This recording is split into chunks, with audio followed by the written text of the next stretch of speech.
the preacher. Amen. Amen. If you have your Bibles,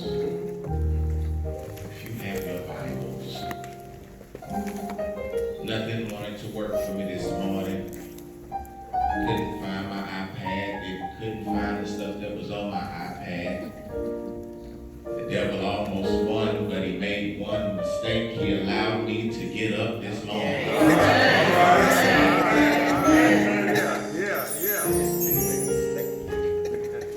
Tell somebody, say, that means I have purpose. If you got your Bibles, turn to in the Old Testament, to the book of Haggai.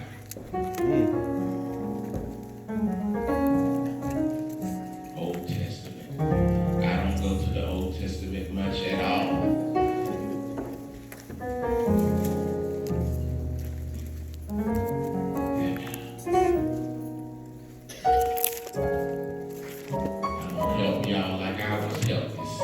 Look at the table of contents and you can find it.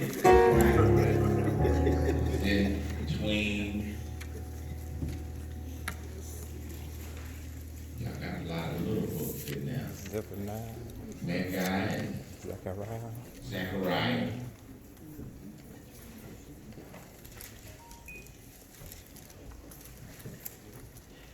If you haven't, say amen.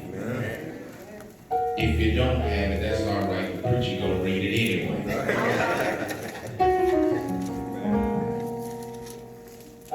And the prophet Haggai he's talking to the people, and he's telling them of their ways. And we pick up here in the 7th verse, and it reads as such: Thus saith the Lord of hosts, consider your ways. Go up to the mountain and bring wood and build the house, and I will take pleasure in it, and I will be glorified. Ye looked for much, and lo, it came to little. When you brought it home, I did blow upon it. Why? Saith the Lord of hosts. Because mine a house that is waste, and you ruin every man unto his own house. Therefore the heaven over you stayed from dew, and the earth is stayed with her fruit. Moving back up to the 7th verse. Consider your ways. Go up to the mountain and bring wood and build the house, and I will take pleasure in it, and I will be glorified, saith the Lord. No, that's enough. You may be seated in the presence of our God. I give honor always to this beautiful worship team who sings so gloriously to the heavens. Amen. Amen. Also, thank your pastor for allowing me this opportunity on today. Just like y'all take a little breather from work, y'all call out sick and get not sick and use your vacation days. Amen. The pastor needs rest too. Amen. But as I was studying, as I was looking through the text and I was meditating, I ran across a TV show. I was at my mother's house. I don't have cable. I'm Netflix and Hulu. Amen. Amen. I know I got about 3 of y'all in here. But as I was enjoying cable at my mama's house, I was watching the same thing she was watching, and I was thinking and talking, and as she was flipping through the channels at home, we ran across her favorite show. It's HGTV. It started off to engulf me I was engulfed by this show because it was home improvement television shows. It was quite interesting because I would find a married couple who wanted a home. They went to these they went to another couple to buy this home. And as they were were looking, they asked them, what is it that you do as a couple?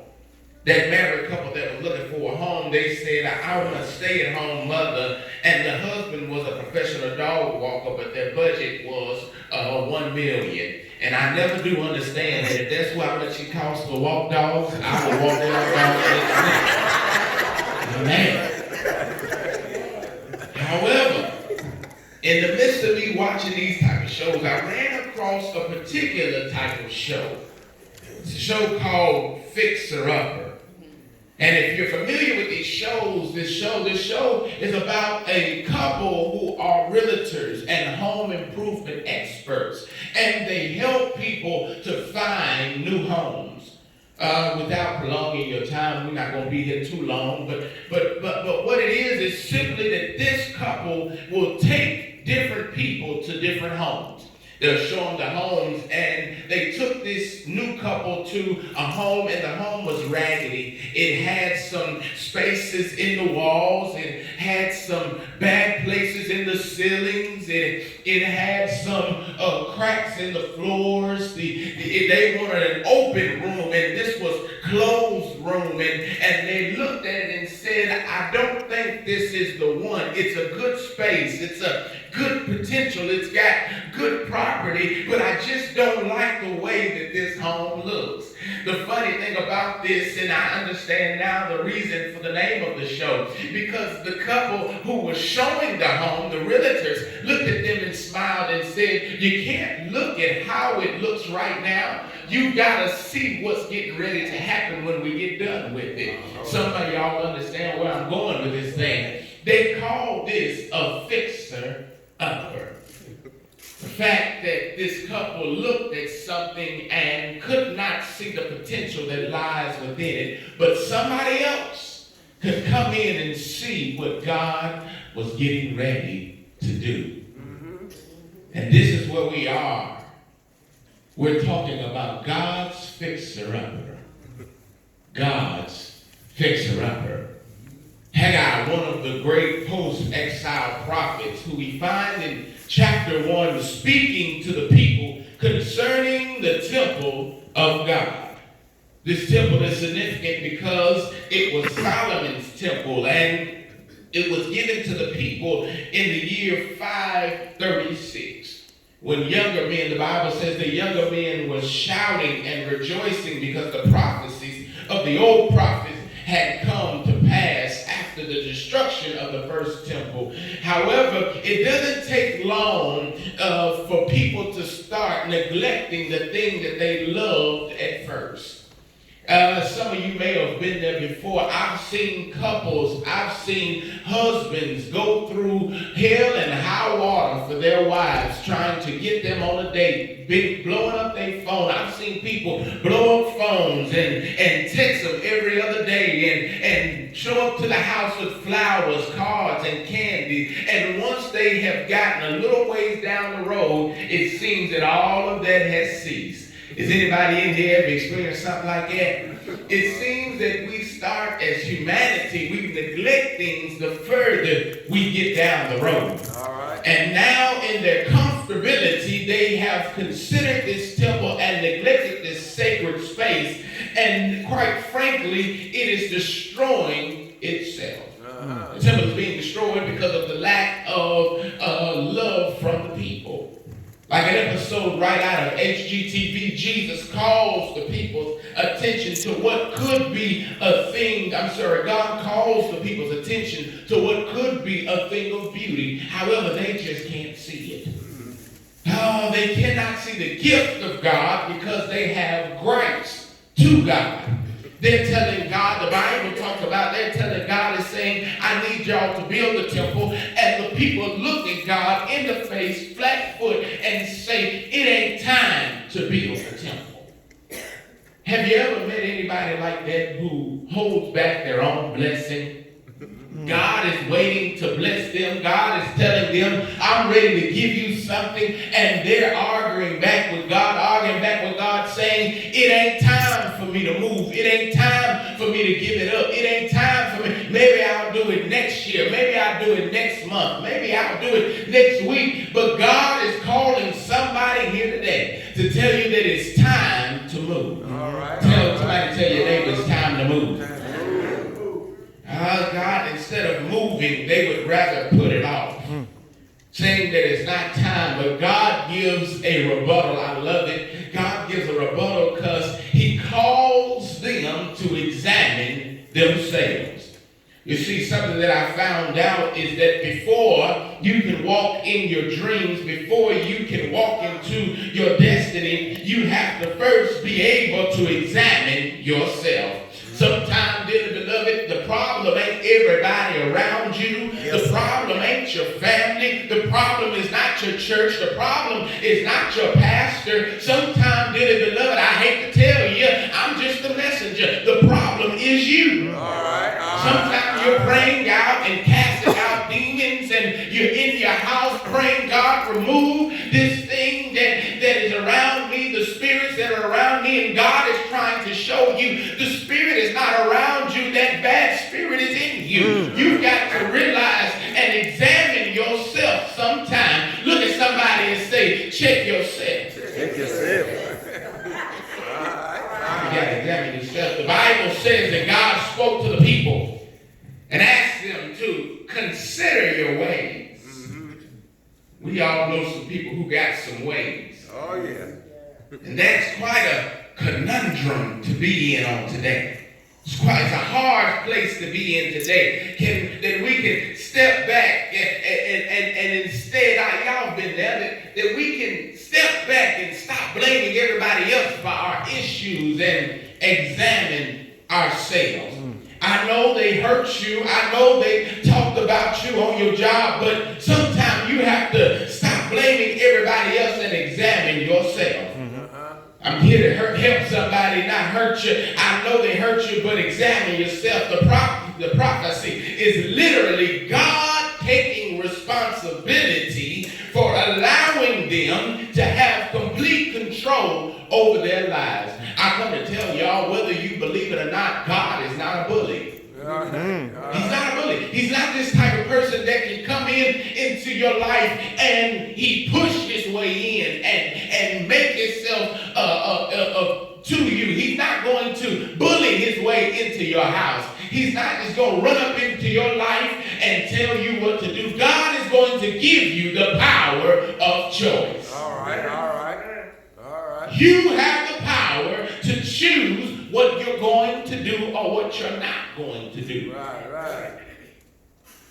Take control over your life. Examine yourself. Look at verse 6. Verse 6 says, you plant food and eat, but you're still hungry. You drink, but you're still thirsty. You put clothes on you, but you're still not warm. It's interesting to me that the people have everything and yet nothing at the same time. Seems that we are in the exact same place, even in our society today, where we have allowed ourselves to forget that God has brought us to this place.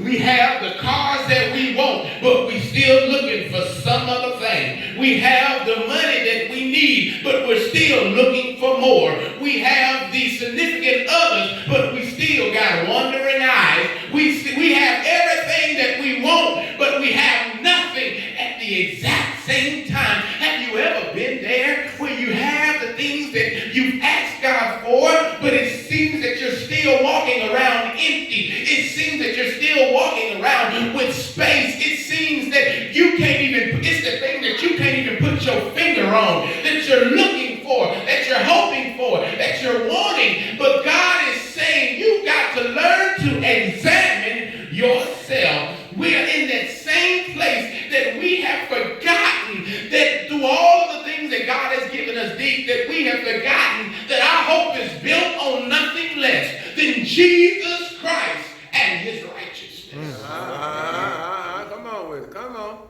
We have forgotten, church. I know y'all cried on me this morning, and it's okay. I just come to teach. I didn't even come to preach. It's cool with me. It says that we have forgotten. All right. That without God, we are nothing. We have forgotten, church, that he cannot.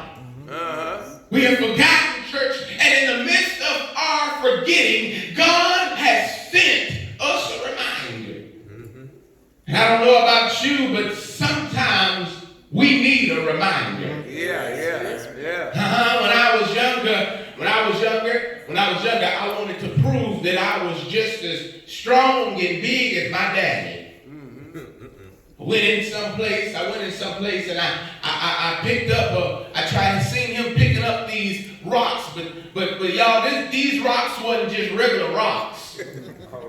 These rocks was heavy rocks, and I seen my father picking them up and putting them in a wheelbarrow, and while he went in the house to get something to drink, I said, I'm going to prove to him that I'm the big boy on the hill. Tried to pick up that rock, and I began to blood vessels started popping out my head. I didn't know I had it.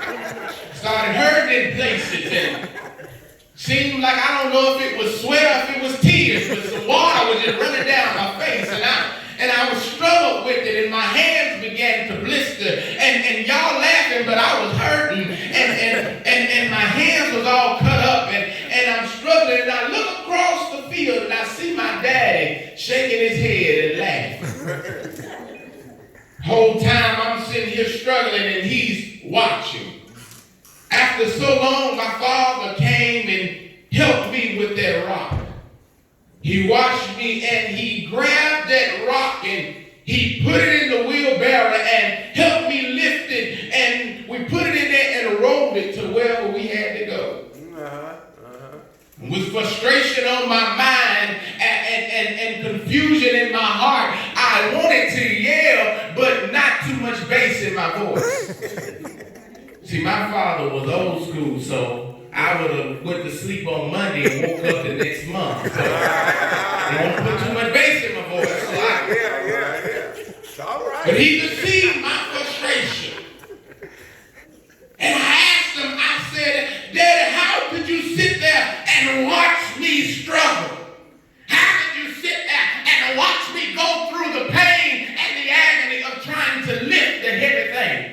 You seen that I couldn't do it. You seen that I could not make it happen. You seen that I was struggling, and yet you sat there and you watched me go through that pain. Do you like or enjoy the pain that I go through? My daddy just laughed. He looked at me and he said, son, I didn't help you because you never asked. All right.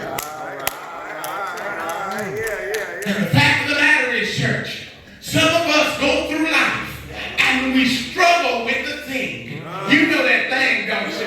The thing that we don't tell nobody about. The thing that we lay awake at night talking about. The thing that we cry about. The thing that we're struggling with right now. The thing that almost kept us from going to worship this morning. We're struggling with it, and we're asking God, if God is such a good God, how come he hadn't came and helped me with this thing? But God is looking at you and saying, it ain't me, baby. I ain't helped you because you ain't called me to help you.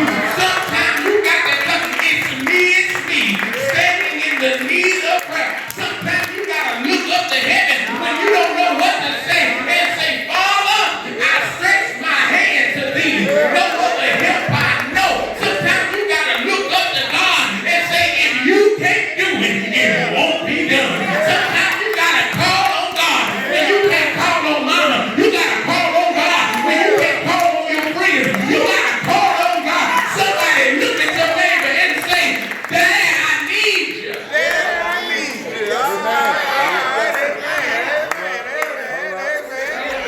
you got to call on him. Sometimes you got to call on him. Back to the text. Y'all making me lose focus. Back on the text. The Bible says that when they were there, that God gave them instruction to go up to the mountain. The temple is all in shreds. Go up to the mountain and get that wood. You see, when the couple presents the home on this HGTV, when they present this home to the homeowners, they they spent less time making excuses and more time talking about how to execute a plan. So the first thing, if you're going to chase your dreams, if you're going to be a dream chaser, if you're going to walk in your thing, first thing you got to do is learn how to examine yourself. All right. Okay, that's the first thing. Second thing you got to do is execute a plan. Yes, sir. They spent less time in that house looking around and then talking about what they couldn't do, and more time talking about what they can do. Yes, sir. In order to be a dream chaser, in order to be a part of God's fixer-upper, you got to learn how to execute a plan. It frustrates me when I have people in meetings at church and on the job, when I have people call my phone, and all they do is what? Complain. Yes, sir. They make excuses but have no desire to execute a plan. Have you ever had people like that in your life? Yes, sir. Yeah. Have you ever had people like that in your life that always wanted to find something wrong? They found something wrong with everything but didn't want to do nothing to fix it. All right. Y'all ain't never had them people. That's okay. Y'all can be fake today. I'll come back next time and maybe we'll be rich. I've had people like that in my church that come to me. They say, Pastor, the church is dirty. The grass needs to be cut. The bathrooms are a mess. We don't have enough. Let me come down your avenue if that ain't it. If you ain't talking about church, let me come down your avenue. I'm too fat. I'm too skinny. I'm not smart enough. I wish somebody would stop making excuses and start executing a plan. All right. Why? The Bible says that God told the people to go up to the mountain and get the materials they needed to build the temple. Told them to go up to the mountain. I know it was going to be a hard climb. I know it wasn't going to be an easy climb to go up that mountain. But they had to go. Sometimes you got to go up your mountain, even when you know it's going to be difficult. Yeah. Yes, sir. Yeah. You got to take what you came with. Take it in your hand. And I know it will be a hard climb, but I trust Him. I don't know when I'm going to come out, but I'm going to trust Him. Yes, sir. I don't know which way I'm going sometimes, but I'm going to trust Him. Because I've got to get my temple built. I've got to learn. Piece by piece, your temple will be built. There's an old song that says, there's a dream that I dream of my heavenly home. And I know that I'm going soon. He goes on to say, I'm sending up my timber. That means that when you cry, you're just building your temple. All right. That means that when you struggle, you're just building your temple. That means when you want to cuss somebody out, but you just say, God bless you, baby, you building your temple. That means that when you want to snap on them and jump over the counter because they think they smart, you just building your temple, baby. Don't worry about it. Don't be weary in your well-doing because, baby, you just building your temple. I know you want to jump back and snap back, but I'm come to tell somebody, you ought to tell them next time, I'm just building my temple.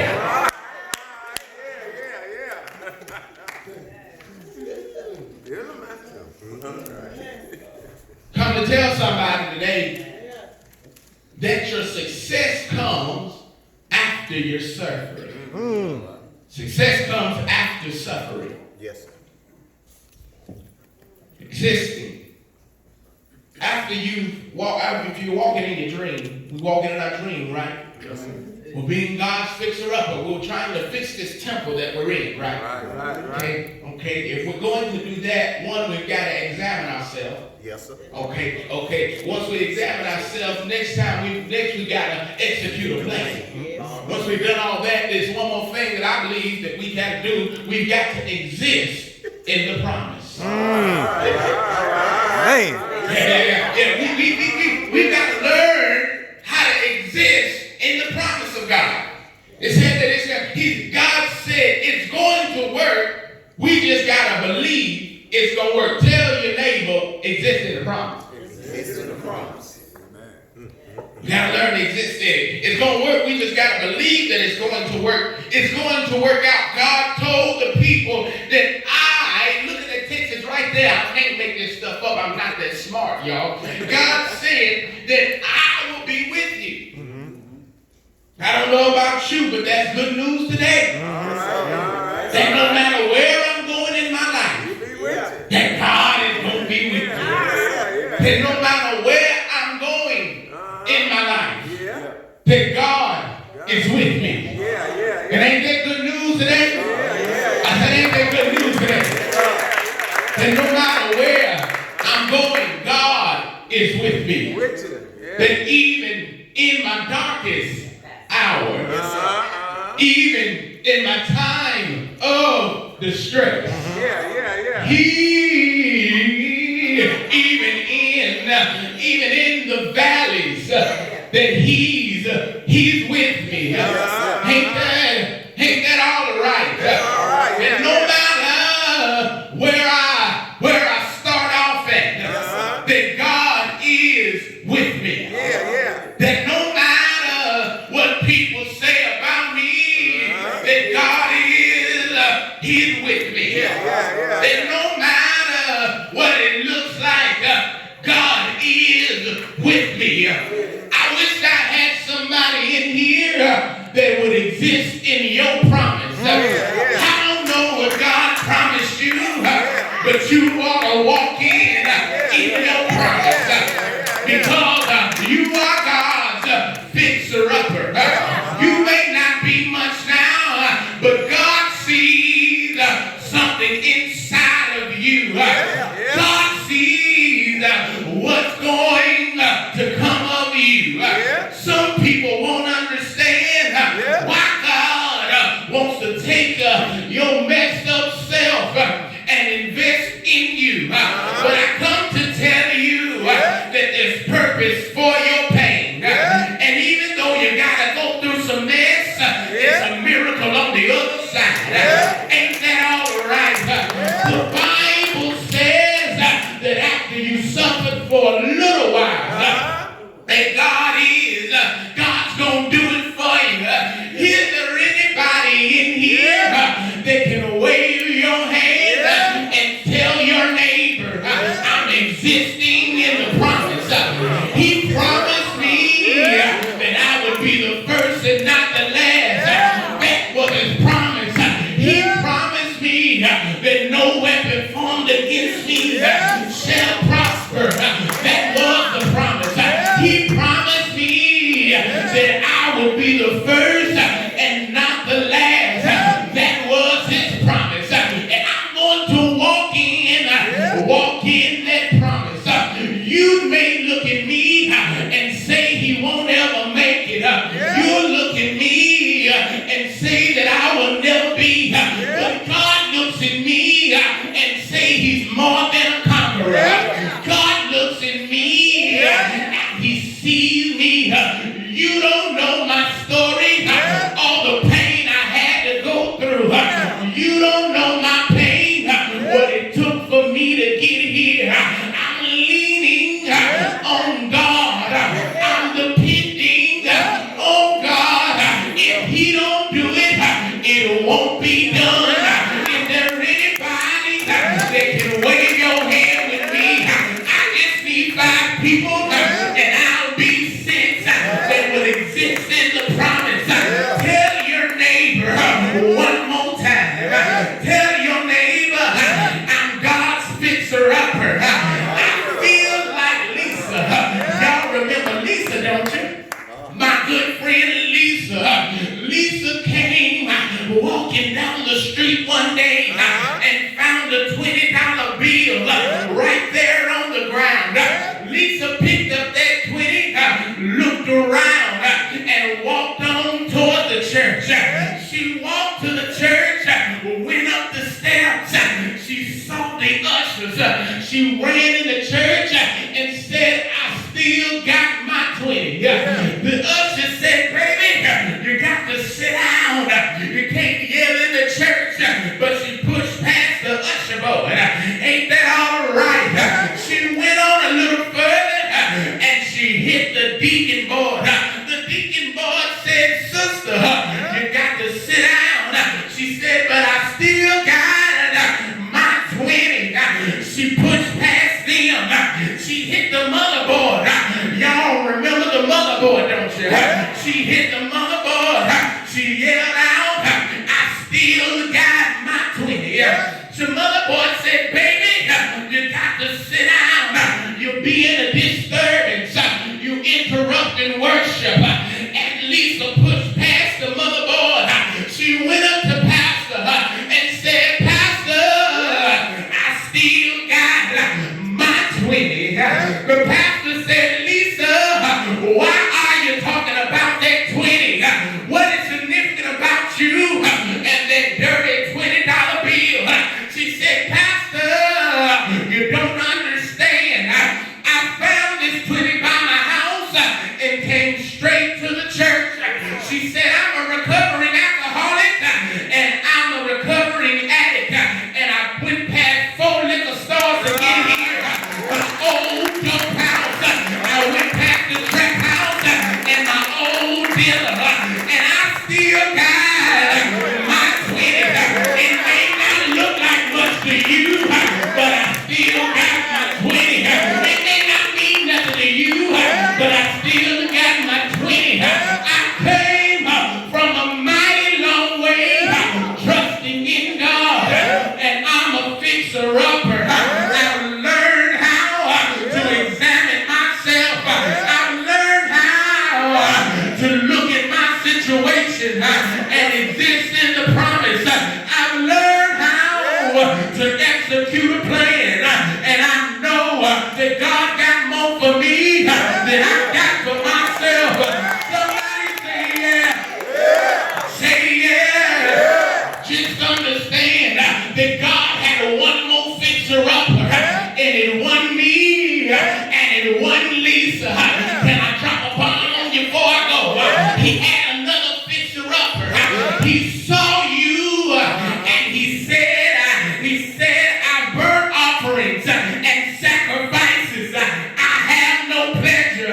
You was on your way to hell. I wish y'all could have been there with him. I tried to save you, but God said, TD, you messed up too. Moses tried to save you, but he couldn't do it. Noah tried to save you, but he couldn't do it. And way in the corner, Jesus came down through 40 and 2 generations. He died on the cross just for you. He died. Tell your neighbor he died. He died. He died. But early Sunday morning, he got up. And because he got up, you can make it. Tell somebody beside you, you can make it. You can make it. You can make it. Oh, you can make it. Yes, sir. Yes, sir. You can make it. You can make it. You can make it. You can make it. You trying to figure it out, and God's already worked it out. You can make it. You may have to suffer here. You are going through trying to figure out what you're going to do next. And God's looking at you. And he's saying, that's my fixer-upper. They may not be perfect right now, but I'm going to invest into them love, peace, wisdom, understanding. And as we go through the years, you're going to see them become something that they didn't even know they could obtain. God is working on you. And you are his fixer-upper. All right. Let's give God a hand clap of praise.